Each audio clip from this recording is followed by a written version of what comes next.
నమస్కారం public vision వార్తలకు స్వాగతం. నా పేరు సుమలత. వార్తల ముందుగా హెడ్లైన్స్.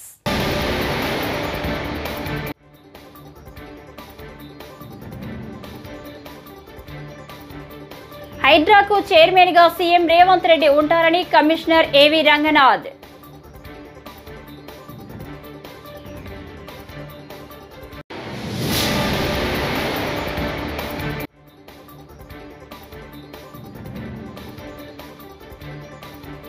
వైసీపీ నేతలకు AP deputy CM Pawan Kalyan strong warning.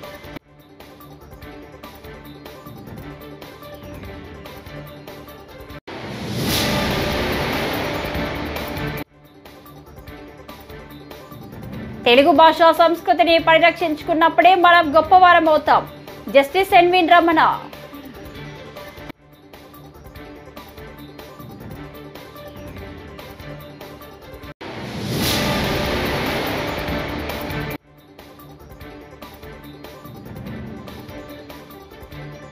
తనపై ప్రతీకారం తీర్చుకోవాలని నా ఇంట్లో ఆడవాళ్లకు ఇబ్బంది పెడుతున్నారని మాజీ మంత్రి పేర్ని నాని మండిపడ్డారు.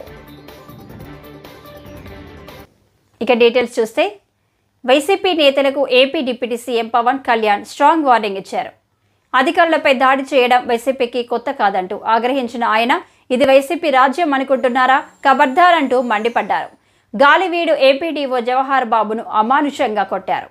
ఇష్టారాజ్యంగా అధికారులపై దాడి చేస్తే దాడి చేసిన వారిని ఉపేక్షించమని, దాడి చేసిన వారిని ఎవరూ రక్షించలేరని, కూటమి ప్రభుత్వం అంటే ఏంటో చేసి చూపిస్తామని హెచ్చరించారు.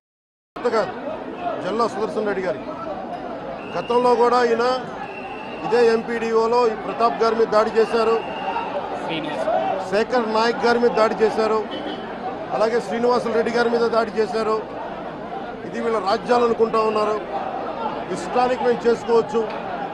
జవహర్ బాబు గారు కూడా చెప్పింది ఏంటంటే, రూమ్ తాళాలు అడిగారు. మీ అమ్మగారికి ఇస్తాం, అది ఆవిడ మండల పరిషత్తు ఆవిడకి పదవి ఉంది కాబట్టి వాళ్ళ పిల్లలకి ఇవ్వమంటే ఎందుకు ఇవ్వం అని చెప్పి వాళ్ళ మనుషులు దాడి చేసి అమానుషంగా కొట్టారు. ఆయనకి హై బీపీ ఉన్న వ్యక్తి, హార్ట్ ప్రాబ్లం ఉన్న వ్యక్తి, పైగా కూర్చోబెట్టి కులాన్ని దూషించడం. దీనికి వీళ్ళ అహంకారానికి కులం ఏం లేదా. ఎవరైనా సరే, శ్రీనివాసరెడ్డి గారు కావచ్చు, శేఖర్ నాయక్ గారు కావచ్చు, ప్రతాప్ గారు కావచ్చు, జవహర్ గారు కావచ్చు, ఎవరి మీదైనా సరే వాళ్ళకి ఆధిపత్యానికి అడ్డుకుంటే మటుకు వీళ్ళకి ఇదే. నేను వీళ్ళందరికీ ఇదే చెప్తున్నాను మీకు. ఇది గత ప్రభుత్వంలా కాదు. ఇది ఇష్టారాజ్యంగా చేస్తాం మేము కూర్చున్న వ్యక్తులం కాదు. మేము సాక్షాత్తు నేనే ఉప ముఖ్యమంత్రిగా ఉండి నేను తప్పు చేసినా శిక్ష పడాలి అని చెప్పి అసెంబ్లీలో చెప్పిన వాడిని. అలాంటిది మీరు ఇష్టారాజ్యంగా కూర్చొని అధికార విధులు నిర్వహిస్తున్న వాళ్ళ మీద దాడి చేస్తే ఏమాత్రం ఉపేక్షించాం. ఎస్పీ గారికి చెప్పాం, కలెక్టర్ గారు దృష్టికి తీసుకొచ్చాం. కలెక్టర్ గారు కూడా ఇదే చెప్పారు. నిన్న కొట్టగానే వెంటనే ఆయన విజయవాడలో ఉంటే ఆయన దృష్టికి తీసుకొస్తే వెంటనే ఎస్ఐని కానిస్టేబుల్స్ని పంపించినా సమస్య సాగల. అదనపు బలగాలతో సిఐతో వెళ్తే తప్ప పరిస్థితి కంట్రోల్లోకి రాలా. ఎలా కొట్టారంటే లోపల గడిపెట్టి మరి, ఎవరిని రానివ్వకుండా గడిపెట్టి మరి ఆయన అమానుషంగా దాడి చేశారు. నువ్వు ఎలా వస్తావు ఇక్కడికి? ఎవరో వీళ్ళు చెప్పిన మాటలకి తొత్తులు కావాలి వీళ్ళకి. ఈ రోజున నా దృష్టిలోకి వచ్చింది, ఇది మొదటిసారి కాదు. గతంలో ప్రతాప్ గారి మీద దాడి చేశారు, శేఖర్ నాయక్ గారి మీద దాడి చేశారు, శ్రీనివాసులు రెడ్డి గారి మీద దాడి చేశారు. వీళ్ళకి కులం ఎక్కువ తక్కువ లేదు. వీళ్ళకి అహంకారం నడినెత్తి మీదకి వచ్చి కొట్టుకుంటా ఉంది. అహంకారం తీస్తాం, తోలు తీసి కింద కూర్చోబెడతాం. మీకు ఒళ్ళు ఒక్కొక్కళ్ళకి మీకు ఎక్కడెక్కడ ఉన్నాయో తెలియట్లా. మీకు అహంకారాలు పెరిగిపోయిన మీకు ఆధిపత్యం. హైడ్రాకు చైర్మన్ గా సీఎం రేవంత్ రెడ్డి ఉంటారని కమిషనర్ ఏవి రంగనాథ్ తెలిపారు. హైడ్రా పరిధిలో 1025 చెరువులను గుర్తించామన్నారు. త్వరలో హైడ్రా పోలీస్ స్టేషన్ ఏర్పాటుకు సిద్ధమవుతున్నట్లు తెలిపారు. 2000 చదరపు కిలోమీటర్ల పరిధిలో హైడ్రా పనిచేస్తుందని చెప్పారు. శాటిలైట్ ఆధారంగా సేకరించిన డేటా కూడా తమ వద్ద ఉందన్నారు. సర్వే ఆఫ్ ఇండియా నుంచి ఇమేజ్ రికార్డులు సేకరించామని చెప్పారు. దాంట్లో ఎలివేషన్లో మార్పులు చేర్పులు, అంటే హైట్లో మార్పులు చేర్పులు అని కూడా తెలిస్తే దానివల్ల ఎక్కడెక్కడ మార్పులు చేర్పులు చేశారో దానివల్ల ఎఫ్టీఎల్ మారటానికి కూడా కారణాలు ఏంటనేది అంటే ఒక పారదర్శకంగా డీటెయిల్ ఎక్సర్సైజ్ చేస్తున్నాము. చేసే ముందు ఒక ఎఫ్టీఎల్ అనేది డీటెయిల్గా మార్చేసి, లేకపోతే ఏమవుతుందంటే కొంతమంది ఎవరైతే కనుక నింపినారో వాళ్ళు సేఫ్ అయిపోతారు, నింపని వాళ్ళు వాళ్ళ వైపు వాటర్ వచ్చేసి అదంతా వాళ్ళ ఏరియాలో ఎఫ్టీఎల్ అట్లా అంటే ఒక స్క్యూడ్ ఇది రావడానికి అవకాశం ఉంది. కాబట్టి ట్రాన్స్పరెంట్గా సైంటిఫిక్ పద్ధతిలో చేసేదానికి ఈ పద్ధతులు అవలంబిస్తున్నాం అన్నమాట.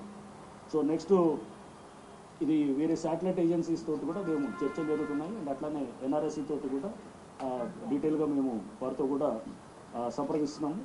అండ్ నాలాస్ మీద కూడా మన గతంలో కిర్లోస్కర్ అండ్ ఓఎన్స్ కంపెనీ ఓఎన్స్ వాళ్ళు చేసినటువంటి రిపోర్ట్స్ ప్లస్ దీంట్లో ఎన్ఆర్ఎస్సి వాళ్ళ నుంచి కూడా సహాయ సహకారాలు తీసుకుంటున్నాము.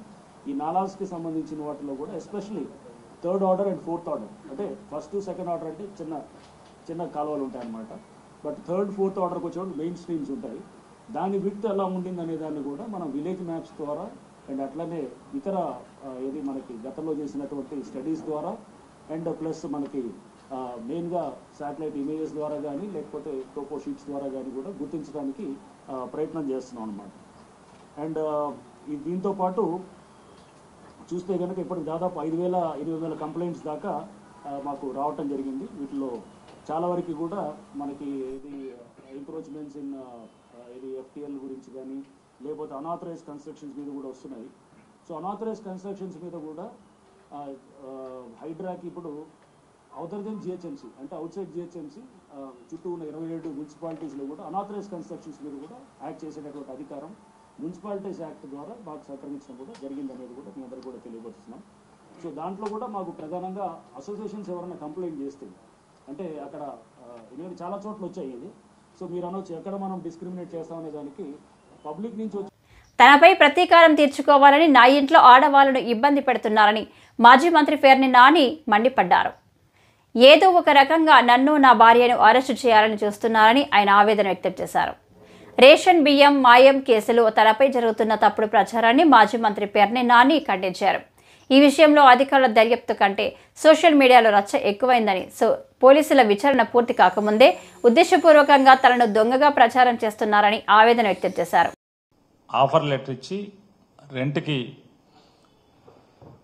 తీసుకున్న నేపథ్యంలో దాంట్లో వచ్చినటువంటి బియ్యం నిల్వల్లో షార్టేజీ దాని మీద గడిచిన 10వ తారీఖు నుంచి ఇప్పటి వరకు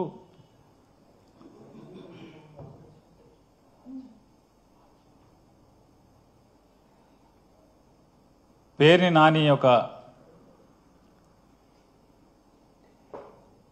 అక్రమార్కుడిగా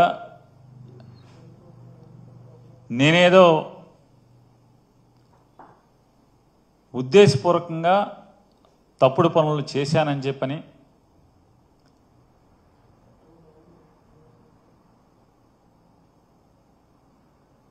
పోలీస్ ఇన్వెస్టిగేషను డిపార్ట్మెంటల్ ఇన్వెస్టిగేషన్ కంటే కూడా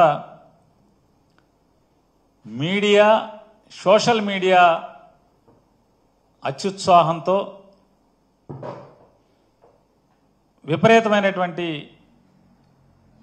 రాజకీయ కక్షతో చిలవలు పలవలుగా పుంకాలుగా రోజు వండి వార్చుతున్నటువంటి పరిస్థితులని తెలుగు సమాజం అంతా కూడా చూస్తుంది. వాస్తవంగా దాంట్లో తెలుగు భాషను కాపాడుకుందాం, ఆత్మాభిమానాన్ని పెంచుకుందాం అనే నినాదంతో ఐక్యత చాటేందుకు నలుమూలల నుంచి విజయవాడకు తరలి వచ్చిన వారందరికీ వందనాలు అని సుప్రీంకోర్టు మాజీ ప్రధాన న్యాయమూర్తి జస్టిస్ ఎన్వి రమణ అన్నారు. విజయవాడలో జరుగుతున్న ప్రపంచ తెలుగు రచయితల 6వ మహాసభలో పాల్గొని ఆయన ప్రసంగించారు. ఈ సభలను నిర్వహిస్తున్నటువంటి ప్రపంచ తెలుగు రచయితల సంఘం, కృష్ణా జిల్లా రచయితల సంఘం మండలి బుద్ధప్రసాద్ గారికి ఒక తెలుగు బిడ్డగా నా హృదయపూర్వక కృతజ్ఞతలు తెలియజేసుకుంటున్నాను. ఈ మహోద్యమానికి మద్దతు ఇస్తున్నటువంటి తెలుగు ప్రజలకి నా వందనం, అభివందనం. వాడుక భాషగా మార్చి ప్రజలకు సాహిత్యం అందించడం కోసం కృషి చేసినటువంటి గిడుగు రామమూర్తి నుంచి గురజాడ వరకు, రఘుపతి వెంకటరత్న నాయుడు, త్రిపురనేని రామస్వామి చౌదరి, కందుకూరి వీరేశలింగం లాంటి మహానుభావులు కాలానికి ఎదురీది భాషను పరిపుష్టిపరిచారు. ఈనాటికి వాడుక భాషకు సంబంధించి మనం ఇంకా ప్రజలకు దగ్గర కాలేదనేటటువంటి విషయం స్పష్టమవుతుంది. దానికి కారణం స్వతంత్రం వచ్చిన తర్వాత ప్రత్యేకించి తెలుగు భాష మీద ఏ ప్రభుత్వం దృష్టి పెట్టలేదు. కానీ గమనించవలసిన విషయం ఏంటంటే ప్రపంచంలో అనేక దేశాలు వారి మాతృభాషలను అభివృద్ధిపరిచి లాభాలు పొందాయి. ఉదాహరణకు దక్షిణ కొరియా దేశంలో అమెరికా కన్నా 4 అంతల మేధా సంపత్తిలోను కొత్త నూతన ఆవిష్కరణలోనూ ముందుంది.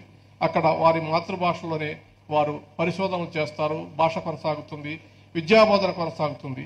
అదేవిధంగా జపాన్, చైనా, ఇజ్రాయెల్ అనేక దేశాలు ఇవాళ ఇంగ్లీష్ భాష మాట్లాడే కన్నా వారి మాతృభాషలో విద్యాబోధన చేసి అనేక నూతన ఆవిష్కరణలు చేసి ప్రపంచంలో ముందున్నాయి. హిబ్రూ భాషలో ఇజ్రాయెల్ చాలా అభివృద్ధి చెందినటువంటి విషయం కూడా మనం గమనించాల్సిందిగా కోరుతున్నా. ఆ దేశాలు వారి సాంకేతికను, వారి విజ్ఞానాన్ని తమ భాషలో రాసుకున్నాయి, తమ భాషలోనే ఆలోచించాయి, తమ భాషలోనే విజయ గీతాలను ఆలపింపజేశాయి.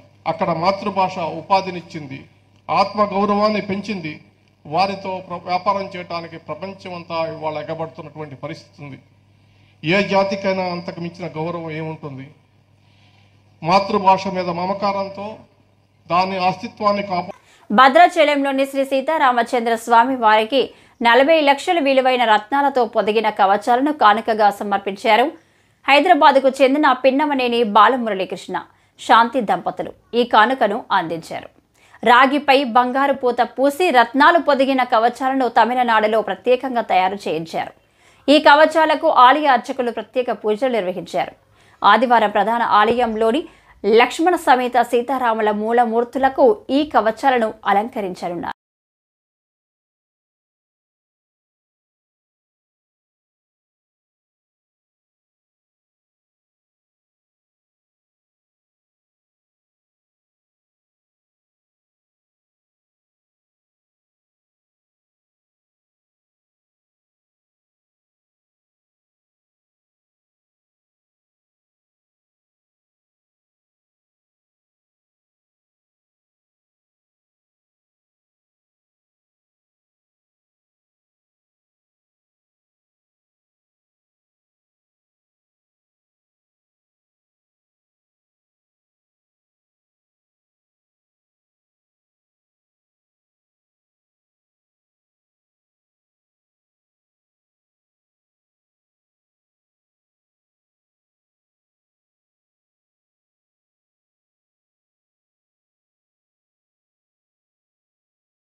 నటీనటులకు సామాజిక బాధ్యత అవసరమని సినీ నిర్మాత దర్శకుడు తమ్మారెడ్డి భరద్వాజ అన్నారు.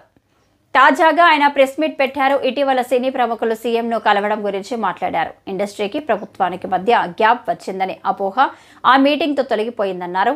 ప్రభుత్వం చేపట్టే అవగాహన కార్యక్రమాల గురించి నటీనటులందరూ వీడియోలు చేయాలన్నారు. ఏది ఇండస్ట్రీ? నేను ఇండస్ట్రీయా, లేకపోతే మీరు ఇండస్ట్రీయా, లేకపోతే ఎవరు పలానా నెంబర్ 1 హీరో ఇండస్ట్రీయా, నెంబర్ 1 హీరోయిన్ ఇండస్ట్రీయా, నెంబర్ 1 డైరెక్టర్ ఇండస్ట్రీయా, లేకపోతే ఛాంబర్? మా లెక్కలో ఏంటంటే ఛాంబర్ ఒకటే ఇండస్ట్రీ. ఛాంబర్లో పెద్దవాళ్ళు ఉండొచ్చు, చిన్నవాళ్ళు ఉండొచ్చు, వాళ్ళకి పాపులారిటీ ఉండొచ్చు, ఉండకపోవచ్చు. వాళ్ళు రిప్రజెంట్ చేస్తారు. ఎందుకంటే chamber represents production sector, studio sector, exhibition sector, అట్లాగే studio distribution sector, plus movie artist association, federation కూడా దానికి ఎఫిలియేటెడ్. అంటే వాళ్ళు మనకు డైరెక్ట్గా సంబంధం లేకపోయినా వాళ్ళు మనకి ఎఫిలియేటెడ్ బాడీస్. అందుకని అందరినీ సమన్వయం చేసుకుంటానికి ఛాంబర్ ఉంది. ఏది వెళ్ళినా కానీ గవర్నమెంట్ని కలవాలంటే ఛాంబర్ని కలవాలి. అందుకని నిన్న మీరు కలిసిన మీటింగ్ అంటున్నారు కదా, దానికి ఎజెండా లేదు. ఒక ఎజెండా ఉందంటే ఛాంబర్ పెట్టి ఉంటుంది. అంటే మనం ఇండస్ట్రీ కలిసినట్టు. ఎజెండా లేకుండా కలిస్తే పర్సనల్గా కలిసినట్టు నా ఉద్దేశంలో. లేదు పర్సనల్గా కాదు పలానా వాళ్ళు చేస్తున్నారంటే నేను అనుకోవటం అది ఎఫ్డీసీ చైర్మన్ గారు పిలిచినట్టున్నారు. సో వాళ్ళు పెద్దవాళ్ళు అందరూ సోకాళ్ళు నిజంగా అందరూ ఇవాళ సినిమా చేస్తున్న వాళ్ళు అందరూ ఉన్నారు, పెద్దవాళ్ళు అందరూ ఉన్నారు. సో ఇండస్ట్రీకి కొంతవరకు అనుకోవచ్చు. రన్నింగ్ ప్రొడ్యూసర్లు, రన్నింగ్ డైరెక్టర్లు, రన్నింగ్ యాక్టర్లు, అందరూ ఉన్నారు. పేరు చెప్పకుండా అదే చెప్పాను. ఇండస్ట్రీకి గవర్నమెంట్ మధ్య బాగా దూరం పెరిగింది. ఇటీవల జరిగిన కొన్ని ఇన్సిడెంట్స్ వల్ల ఆ దూరాన్ని తగ్గించుకోవడం కోసమే వీళ్ళందరూ అక్కడికి వెళ్ళారంట. నేను కూడా అదే అనుకున్నాను. అంటే వెళ్తే మంచిదే కదా. ఇప్పుడు నేను ఆల్రెడీ మొన్న పెట్టిన వీడియోలో పెట్టాను. పెద్దవాళ్ళంతా వెళ్ళి ముఖ్యమంత్రి గారితో మాట్లాడి చేసుకోవాలనుకున్నాను. దానికి వెళ్తున్నారు, సెట్ అయిపోతుంది అనుకున్నాను. నిజంగా సెట్ అయిపోయింది. ఆ ఇష్యూ వరకు అయితే సెట్ అయిపోయింది. వీళ్ళు మాట్లాడారా మాట్లాడలేదా అనేది పక్కన పెడితే ఇష్యూ సెటిల్ అయిపోయింది. దాని గురించి ఎవరు వీళ్ళు కానీ వాళ్ళు కానీ మాట్లాడకూడదు అనే నిర్ణయం తీసుకున్నట్టున్నారు. ఇది మాట్లాడదు. ఎందుకంటే ఇట్స్ ఇన్ ద కోర్టులో తేల్చుకుంటాం అనేది వాళ్ళకి వీళ్ళకి ఒక క్లారిటీ వచ్చేసింది, గవర్నమెంట్కి కానీ ఈ పార్టీకి కానీ. సో ఇక దాని గురించి క్లోజ్ అయిపోయింది. ఓ సంతోషం ఏంటంటే ఆ గొడవ వదిలిపోయింది కదా. ఇంకే గొడవ పక్కలో. ఆంధ్రప్రదేశ్ శాసన మండలి ప్రతిపక్ష నేత బొత్స సత్యనారాయణ ఆధ్వర్యంలో మాజీ ప్రధాని మన్మోహన్ సింగ్ చిత్రపటానికి పూలమాలలు వేసి ఘన నివాళులర్పించారు.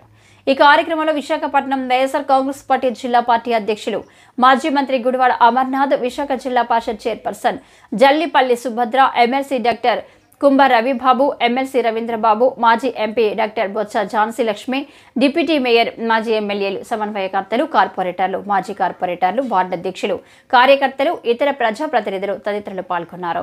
ఈ దేశంలో ఎంతమంది ప్రధానులు చూసాం మనం.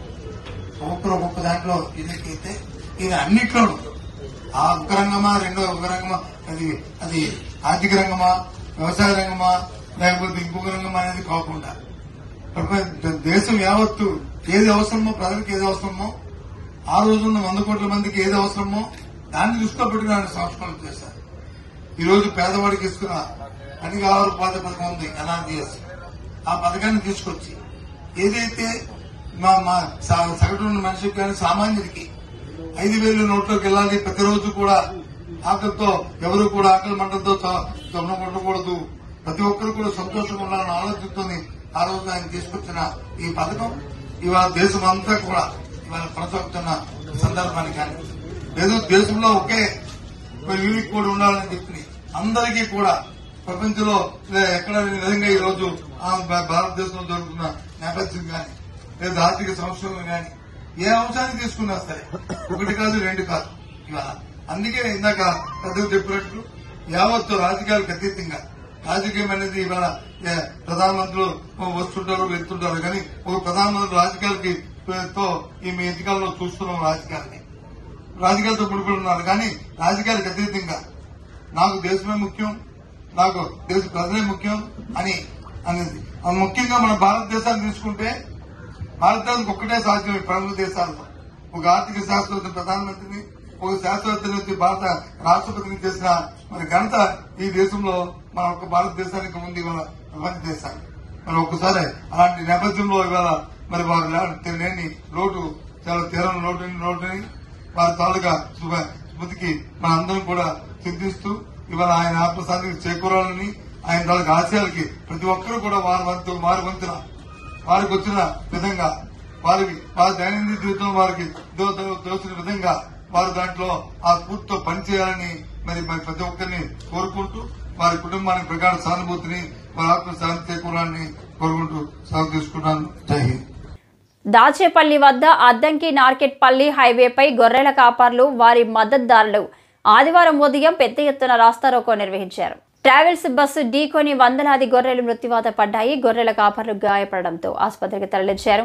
ఈ నేపథ్యంలో బస్సు డ్రైవర్, ఓనర్ను వెంటనే అరెస్ట్ చేయాలని, బాధితులకు నష్టపరిహారం చెల్లించాలని డిమాండ్ చేస్తూ రాస్తారోకో చేశారు.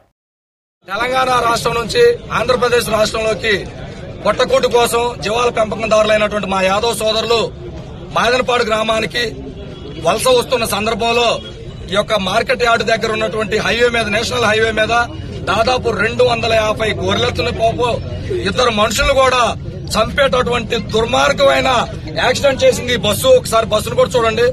ఇది మా యాదవ్ సోదరులు ప్రతి నిత్యం ప్రతి రోజు ఎదుర్కొంటున్న సంఘటన ఇది. ఎక్కడ చూసినా పిడుగులు పడి దెబ్బలు తగులుతున్నాయి, జీవాలు చనిపోతున్నాయి. లారీలు గుద్దుతున్నారు, బస్సులు గుద్దుతున్నారు, మోటార్ సైకిల్ గుద్దుకొని కనీసం గుద్దుకొని వెళ్ళిపోవటమే గానీ ఆపి వాళ్ళకి పరిహారం ఇవ్వడం గానీ, లేకపోతే వాళ్ళు చచ్చారా బతికారని పరామర్శించడం గానీ చేయటం లేదు. ఈ రోజున రాష్ట్రంలో కావచ్చు, దేశంలో కావచ్చు ఇలాంటి సంఘటనలు జరిగినప్పుడు అహంకార ధోరణితో ప్రభుత్వాలు చేస్తున్నాయి. యాక్సిడెంట్ చేసిన కారకులు కూడా నిర్లక్ష్యము. డబ్బు ఉంది కదా, మనం పొలిటికల్ అయినా కొనుక్కోవచ్చు, పోలీస్ డిపార్ట్మెంట్ అయినా కొనుక్కోవచ్చు, మనకి ఏం కాదు లేనటువంటి ఒక అహంకారంతో ఇలాంటి సంఘటన జరిగిన ప్రతిసారి నిర్లక్ష్యంగా వెళ్లిపోవడం జరుగుతుంది. దానివల్ల మా సోదరులు ప్రాణాలు కోల్పోతున్నారు, జీవన వృత్తి పోతుంది.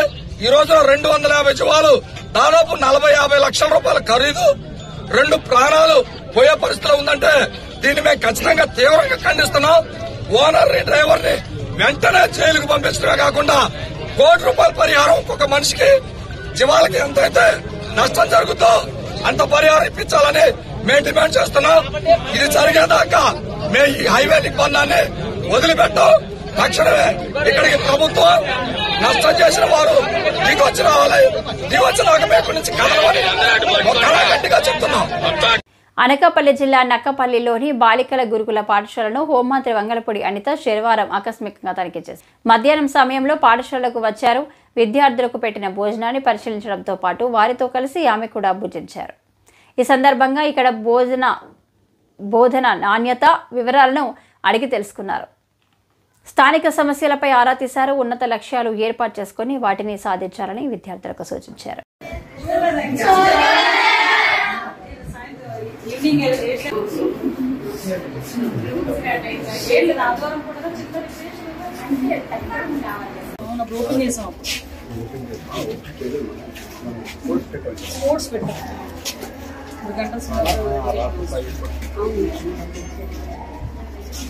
ఫస్ట్ విషయం ఏమవుతారంటే ప్రాపర్ గా ఎక్సర్సైజ్ లేకపోయినా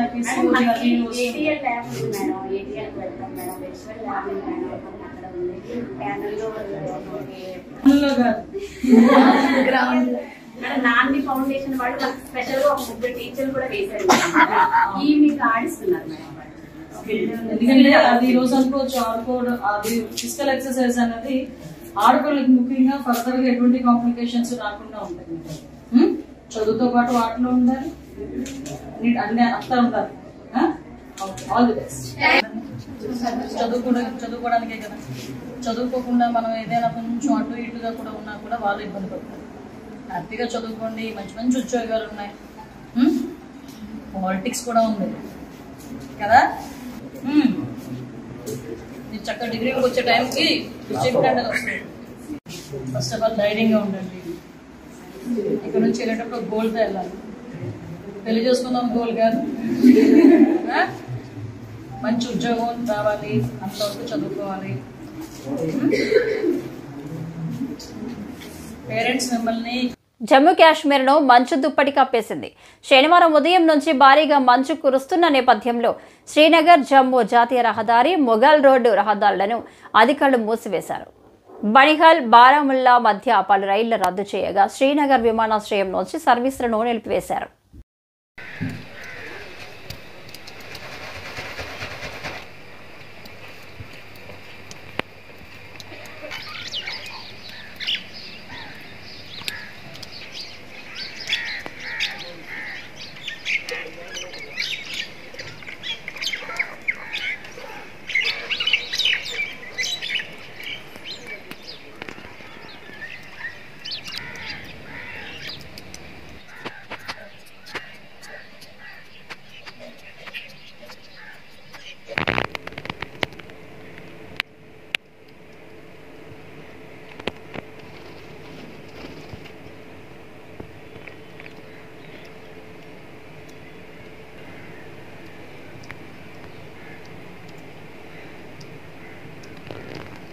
పులివెందుల పట్టణంలోని మున్సిపల్ కార్యాలయం వద్ద ఎమ్మెల్సీ భూమిరెడ్డి రామ్ గోపాల్ రెడ్డి శనివారం నిరసనకు దిగారు.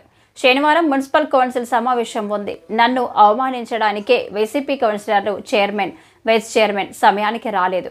ఈ రోజు సమావేశాన్ని వాయిదా వేసి మరో రోజు నిర్వహించాలి అని ఎమ్మెల్సీ కోరారు. కానీ ఎమ్మెల్సీ వచ్చిన అరగంట తర్వాత వైసీపీ ప్రజాప్రతినిధులు రావడంతో సమావేశం ప్రారంభమైంది. బయటకు వచ్చి కూర్చొని మైకులు ఎత్తుకోనన్నా విజువల్ పంపిస్తానన్నా. కూర్చునేది ఒకటి పెడతా. మున్సిపల్ కమిషనర్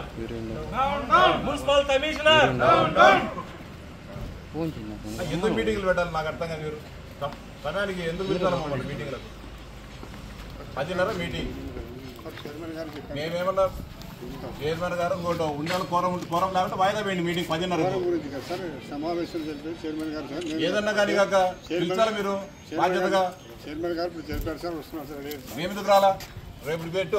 రక్తహీనత నివారణ కమిటీ సమావేశం మన్యం జిల్లా కలెక్టర్ శ్యామ్ ప్రసాద్ అధ్యక్షతన మక్కువ మండలం పనసభద్ర గ్రామంలో శుక్రవారం జరిగింది. ఈ సందర్భంగా రక్తహీనతతో ఉన్న గర్భిణీలు మహిళల రిపోర్టులను కలెక్టర్ పరిశీలించి వారితో మాట్లాడారు. జిల్లాలో రక్తహీనత చాలా ఎక్కువగా ఉందని, సరైన పోషకాహారం తీసుకోకపోవడం వలన ఈ సమస్య ఉంటుందని అన్నారు. అంగన్వాడీ కేంద్రాల ద్వారా పంపిణీ చేసే ఆహారాన్ని క్రమం తప్పకుండా తీసుకోవాలన్నారు. బాగా చూసుకోవాలి, నల్లమ్మని అందరూ బాగా చూసుకోవాలి, ఊర్లో వాళ్ళందరూ. అందుకే ఈ కమిటీ, మిగతాది ఏమీ లేదు. ప్రెగ్నెంట్ బాగా డెలివరీ అవ్వాలంటే రక్తహీనత లేకుండా చూసుకోవాలి. అది చేయడానికి మనందరం ఈరోజు ఈ మీటింగ్లో కూర్చున్నాం. అది సారం. సో దానికి మనం అంగన్వాడీ వాళ్ళు సరిగ్గా పనిచేస్తున్నారో లేదో చూడాలి, ఆశా ఏఎన్ఎం సరిగ్గా వెళ్తున్నారో చూడాలి, డాక్టర్ గారు సరిగ్గా చెక్ చేస్తున్నారో చూసుకోవాలి. అండ్ అది కాకుండా మనం కూడా మన వంతుగా ఆవిడకి ఆకుకూరలు, గుడ్లు, పాలు ఎక్కువ రోజు తినాలి. ఆవిడ వారానికి 2 సార్లు తింటుంది. రోజు తినేలా చూడాలి. అది మనం విత్తనాలు ఇస్తాం. మీ ఇంటి దగ్గర ప్లేస్ ఉందా?